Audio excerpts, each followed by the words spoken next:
প্রথমেতে মহালয়ের সকলকে ভালোবাসা জানিয়ে আজকের ব্লগটা শুরু করলাম। আজকে মহালয়ের পুণ্যতিথিতে চলে গেছিলাম গঙ্গায় তর্পণ করতে বাবার উদ্দেশ্যে। তাই দেখো, তর্পণ করতে যাওয়ার সময় ভোরবেলা বেরিয়ে পড়লাম বাড়ি থেকে। আর বাড়ি থেকে বেরিয়ে আমাদের কাছেই গঙ্গা পড়ে হচ্ছে দক্ষিণেশ্বর, তাই দক্ষিণেশ্বরে পৌঁছে গেলাম ভোর ভোর।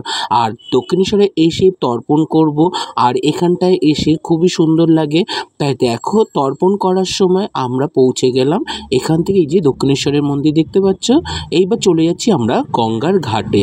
আর গঙ্গার ঘাটে দেখো, এখান থেকে সবাই সবার বাবা মার উদ্দেশ্যে তর্পণ করা শুরু করেছে। আর আমরাও আজকে প্রচণ্ড ভিড় ছিল, তাই দেখো ভিড় ঠেলে গঙ্গার ঘাটে পৌঁছে গেলাম।